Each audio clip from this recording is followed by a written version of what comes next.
ደውይና አያስፈልግም። ያው በደረቁ ከምናወራ ብዬ ደግሞ እዚህ ድረስ ስለመጣሽ አመሰግናለሁ። ምን መሰጋገንበት ጊዜ በጣም ገና። እባክሽ ፋይሉን ስጪ። ልመና አንተ ከሚያክል ሰው አይጠበቅም ወይ? ካልሆነ ለምን ነገሮችን በፍልሚያ ያታደርጋቸው?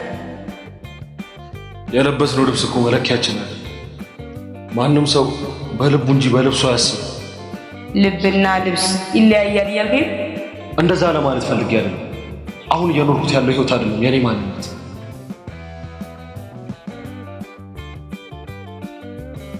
አቶ አምን በድጋሚ እንደምንገናኝ ተስፋ አድርጋለሁ። ካታሊና አልጨረስንም። ወዴት ነው የምትሄጂው?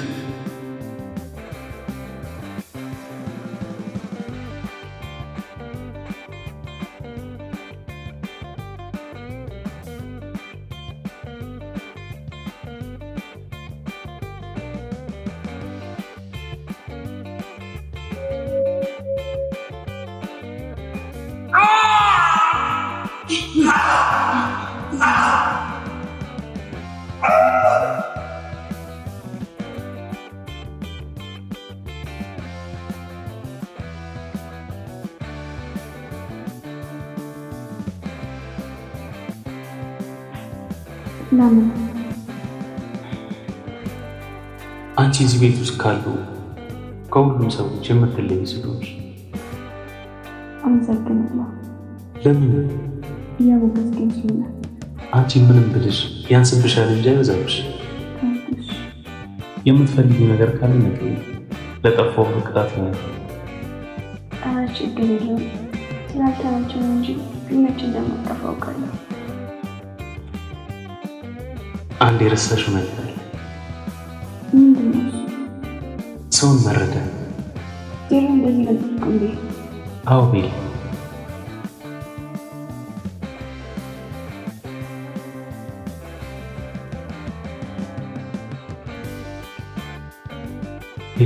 አንዴ መጣሁሽ። ማውራት ያለብን ስልክ ስለሆነ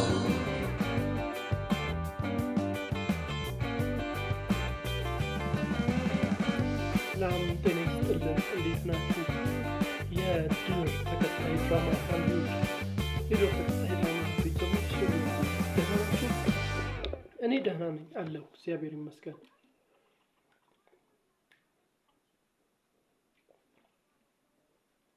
ድርድራማን ዛሬ እንዴት አያችሁት? ድርድራማን ዛሬ እንዴት አያችሁት?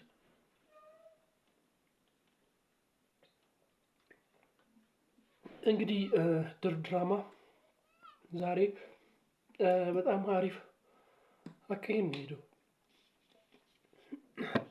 ደስ የሚል አካሄድ ነው ሄደው። አጨራረሱን አይታችሁታል? አጨራረሱ የሚገርም ነው። ኧረ ልጅቷ ትችላለች፣ የምር ትችላለች። ከየት ነው የመጣዋት? አክሽን ትችላለች፣ ቁጡ ሰው መሆን ትችላለች። በቃ የማትችለው ነገር የለም። እንግዲህ የእነ አቶ አምናንን ቤት አንኳኩታ አሮጊቷ ወይዘሮ ዛህራ አንኳኩቷ ወደ ውስጥ ለመግባት በሩ ላይ ቆመ። ምን ትመስላለች እቺ? እንድትሞታ እንዳሞስ የቀራት አሮጊት ምናምን ስትላት ነበር። ማንሽ ምን ፈልገሽ ነው ምናምን ስትላት ማለት ነው። በቃ የሌለች ቁጡ ናት፣ የሌለች ሀርደኛ ናት። እና እንደራደር ብላ ቤቱ ድረስ መጣች። አንዳች ነገር ልታደርግ ብታስብ ግን ምናምን ነገር ብላ ያው ቤቱ ድረስ መታለች። እንግዲህ አቶ አምናን ተረጋግቶ ሲያወራት ነበር። ብቻ የሚገርም ነው። ተረጋግቶ እሷን ለማውራት ሲሞክር ለማውራት ሲጥር ነበር። ብቻ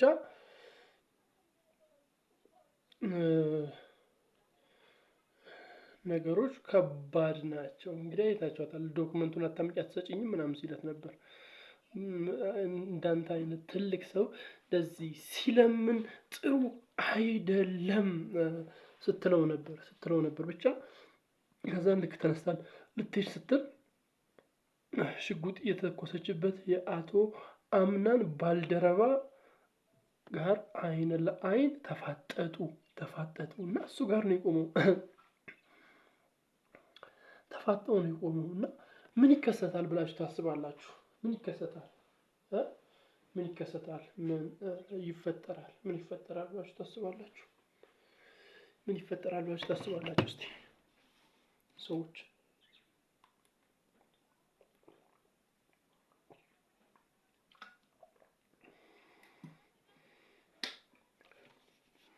ምን ይፈጠራል? ምንስ ይከሰታል ብላችሁ ታስባላችሁ? እስቲ ሀሳባችሁን ኮሜንት ላይ አስቀምጡልኝ። ምን ይከሰታል? ምንስ ይፈጠራል? ብቻ ከባድ ቦታ ላይ ነው የቆመው። በጣም ከባድ እና አደገኛ የሆነ ቦታ ነው የቆመው እና እስቲ ቀጣይ ክፍሎች ላይ ምን ይፈጠራል?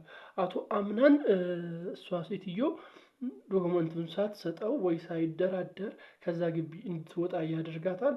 የአቶ አምናን ባልደረባስ ፊት ለፊቷ የቆመው እሷ በሽጉጥ መጥተዋለች እና አሁን ዝም ብሎ ያያታል ወይስ ምን ያደርጋል ብላችሁ ታስባላችሁ? ማንኛውንም የምታስቡትን በዚህ ነገር ላይ ያላችሁን ሀሳብ በዚህ ነገር ላይ ያላችሁን ግምት እስቲ ኮሜንት ላይ አስቀምጡልኝ።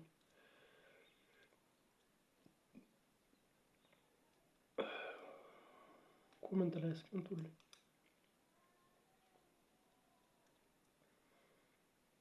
እና ኮሜንት ላይ አስቀምጡልኝ። ብቻ ከባድ ነው እንግዲህ ሲፋን ወገንታት ሲፋን አምልጣለች። ሲፋን ሙስጠፋን ያስመለጣት። ሙስጠፋ እዛ ቤት ውስጥ ባይኖር ኖሮ አቶ አምናን ሁለተኛ ሰው በሽጉጥ መጥቶ ነበር፣ ሲፋን ተገላ ነበር።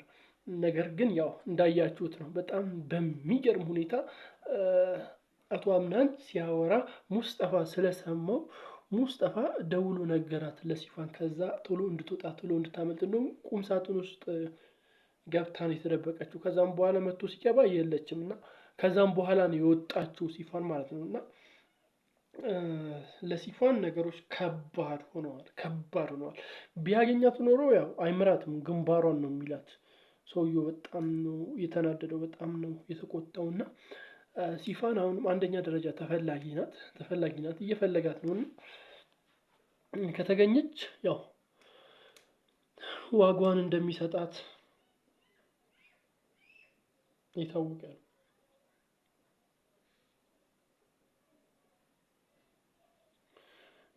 ነው ዋጋዋን እንደሚሰጣት ብቻ ሙስጠፋ ጋር ሄዶ ነበረ። ሽጉጥ ደቅኖበት ሁላ ነበረ አቶ አምናን ማለት ነው። ከዛን ሲያስብ በዚህ ልጅማ መጠቀም አለብኝ፣ ይህ ልጅ ያለ ምክንያት እዚህ ቤት አልገባም፣ እዚህ ቤት አልቀረም ብሎ ነው ያወራውና ያው ሽጉጥ መለሰና ተረጋግቶ ሲያወራው ነበረና ሰውየው አራዳ ነው። ካርድ መዞ በሱ ሊጫወት ነው። ሲፋን ላይ ለመድረስ እሱን ሊጠቀም ነው። ሲፋን ላይ ለመድረስ እሱን ሊጠቀም ነው እና ከባድ ነው ያለው ሁኔታ፣ በጣም ከባድ ነው ያለው ሁኔታ፣ በጣም ከባድ ነው ያለው ሁኔታ፣ በጣም ከባድ ነው። በሱ በኩል አድርጎ ሲፋንን ለመያዝ እየጣረ ነው የሚመስለው እና ይሳካለታል ብላችሁ ታስባላችሁ? ይሳካለታል? ምን ታስባላችሁ በዚህ ጉዳይ ላይ? አቶ አምናን በሙስጠፋ በኩል አድርጎ ሲፋንን ይይዛታል? ሲፋን ላይ ይደርሳል ወይስ አይደርስም? ምን ታስባላችሁ? እስቲ ሀሳባችሁን ግምታችሁን እስቲ ኮመንት ላይ አስቀምጡልኝ። በሌላ በኩል ደግሞ የአምናን አያት ስለ ቤሊን ስታጣራ ነበርና ጄሪ የነገርሽኝ ነገር ውሸት ከሆነ እኔን አታለሽ ከሆነ ህይወትሽን ማከብዳት ምናምን ብላ ከራሷ ጋር ስታወራ ነበር። ከዛም በኋላ ስለ ቤሊን ያለውን መረጃ በሙሉ ስታጣራ ነበር። እናት ዛራ ጋር ሄዳ ራሱ ስጠይቃት ነበር ስለ ቤሊን። በቃ ወይዘሮ ዛራ እንግዲህ ስለ ቤሊን ያለውን ነገር ነው የነገረቻት። መልካም ሴት እንደሆነች፣ ጥሩ ሴት እንደሆነች፣ ልቧ በጣም ጥሩ እንደሆነ፣ አቶ አምናንም በዛ ምክንያት እንደሚወዳት ተንፍሳለች። ከዛም በኋላ ወይዘሮ አያቱ የአምናን አያት እንዴ አምናን ይወዳታል ምናምን ብላ ጫና አድርጋ ስጠይቃት አይ ምናምን ብላ ነው ያስቀየረችው ወይዘሮ ዛህራ ማለት ነው። እና ብቻ ያው ቤሊን ቅን ሰው ናት፣ ጥሩ ሰው ናት እና ቅንነቷ ጥሩነቷ ያው ነፃ ያወጣታል ብዬ አስባለሁ።